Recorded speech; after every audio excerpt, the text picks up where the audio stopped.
Today we're going to dive into something really powerful, a form of influence that works not by hiding the truth, but by masterfully controlling where you look.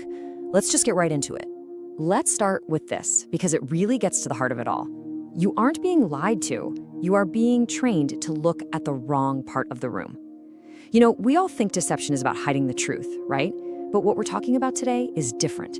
It's a dynamic where your own natural, good instincts, your empathy, your desire to fix things and resolve conflict are actually used against you. They become a smokescreen, and they stop you from seeing what's happening in plain sight. And that brings us to this question, which, man, I think a lot of us have been here. Have you ever had this happen? You try to bring up something simple, a boundary that was crossed, maybe a promise that was broken, and somehow by the end of that conversation, the tables have just completely flipped. Now you're the one apologizing. You're comforting the person who crossed the boundary in the first place. It's maddening, right? Well, this is the absolute core of what the source material calls salience hijacking. It's that exact moment when your desire to just fix the problem, to calm things down, gets turned into the very tool that's used to trap you. All right, so here's how we're gonna break this all down today. First, we'll look at the emotional magic trick. Then, setting the stage for deception. We'll get into how the trick works, the psychology behind it, how you can reclaim your attention, and we'll finish up with the truth in the smock. Okay, first up, the emotional magic trick. The best way to think about this is, well, exactly like a magic trick. This isn't about someone being a bad person or you being weak. It's a technique. A magician doesn't actually make a coin disappear, right? They just get you to look over here while they move the coin over there.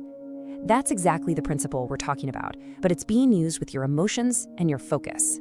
And I really want to hammer this point home. We are not here to diagnose anybody. We're not labeling people as good or bad. What we're doing is looking at observable, repeatable patterns. We're decoding a system of interaction. What can feel like this big, messy, complicated emotional drama is often, when you look closer, a really predictable strategy of distraction. So let's look at the system, not the person. All right, section 2, setting the stage for deception. So you can't just perform a magic trick anywhere, right? You need the right setup, the right lighting. It's the same thing here. This kind of misdirection only works under certain conditions. Let's take a look at what those are. So the first big goal of setting the stage is to get you into a state called attentional tunneling. Imagine you're looking at the world through a pair of binoculars. Normally, you can scan the whole horizon. But in attentional tunneling, someone grabs those binoculars and points them at one tiny, burning spot on the ground. Suddenly, that's all you can see.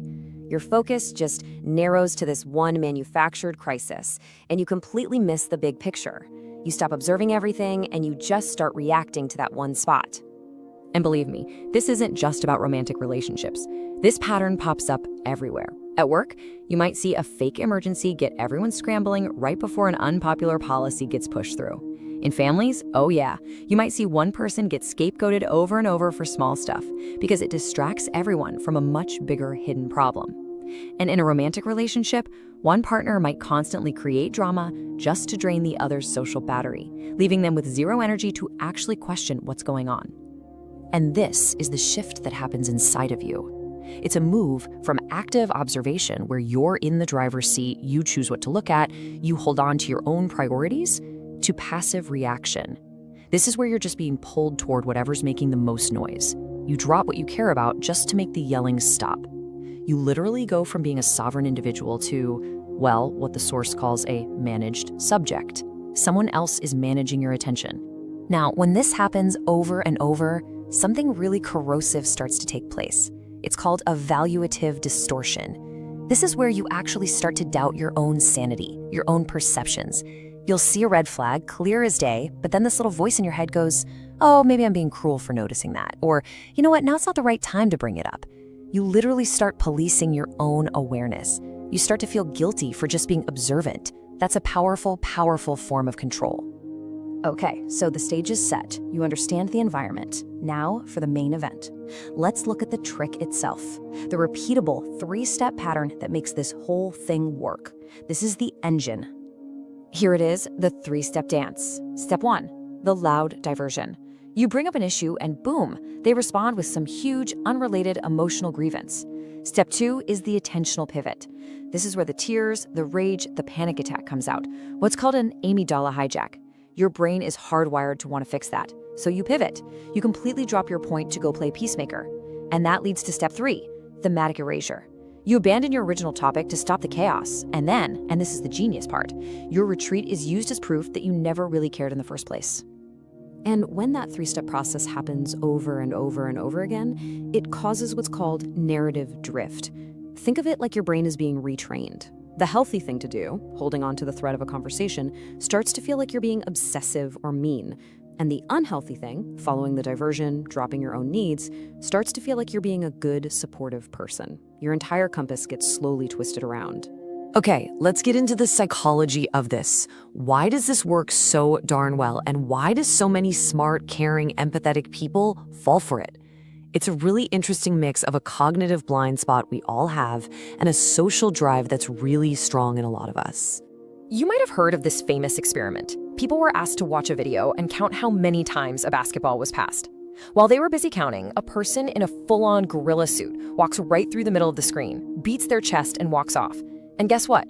Half the people never even saw it. This is called inattentional blindness. It's not about being dumb, it's just how our brains work. We miss what we're not looking for. And cognitive misdirection exploits this perfectly. It gets you so busy counting the passes of this fake emotional crisis that you completely miss the gorilla, the real issue, standing right in front of you. So you've got these two forces that meet and create the perfect storm. On one side, you have the motivation, which is often about what the source calls total information shielding. It's simple. If I can control what you pay attention to, I can control you. On the other side, you have the vulnerability, our deep human need for conflict resolution. A lot of us are wired to prioritize making things okay over making things true. And that desire for peace becomes the exact lever they use to pull your attention wherever they want it to go. Okay, so understanding how the trick works is half the battle. Seriously, it takes it from being this confusing personal attack to being a predictable, understandable pattern. But knowing is one thing, doing is another. So let's talk about 2 practical internal tools you can use to start reclaiming your own attention. This right here, this is a permission slip you can write for yourself. I am allowed to ignore their fire to look at their matches. Because in that moment, every cell in your body is going to be screaming, "Put out the fire, fix it, make it okay."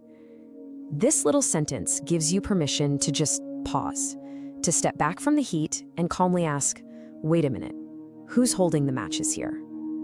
It's a huge shift from reactive firefighter to calm observer. So here are 2 concrete strategies. The first is what's called the thread audit.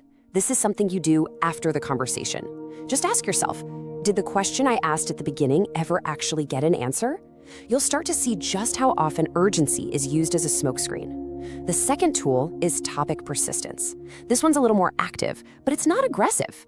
It's calmly saying something like, I can see you're really upset and we can talk about that, but first, we need to finish this conversation. It's just gently holding your ground. And this right here is probably the most important part. The point of these tools is not to win the argument. It's not about forcing them into a corner. That's just more fighting. The real win is just recognizing the pattern while it's happening. The second your brain can go, there it is, that's the loud diversion, you've broken the spell. You interrupt the whole cycle before you get sucked down that tunnel. Just seeing it, just naming it, that is freedom. All right, last section, the truth in the smoke. So what's the big takeaway here? What do we find when all that smoke starts to clear? I think it really boils down to this. The most dangerous cages aren't made of iron bars. They're made of noise. All that constant manufactured drama and crisis, it works like an invisible fence. It keeps your attention penned in, and it limits your freedom. You have to remember that your mind is your own sovereign territory, and awareness is the best defense you have to make sure that someone else's fireworks display doesn't become your prison. So let's wrap this all up with 4 key things to remember. 1. Real truth doesn't need you to look away from anything. It can stand up to scrutiny. 2. You do not have to put out the fire to figure out who started it. 3. Stay on the thread. Trust your own line of inquiry.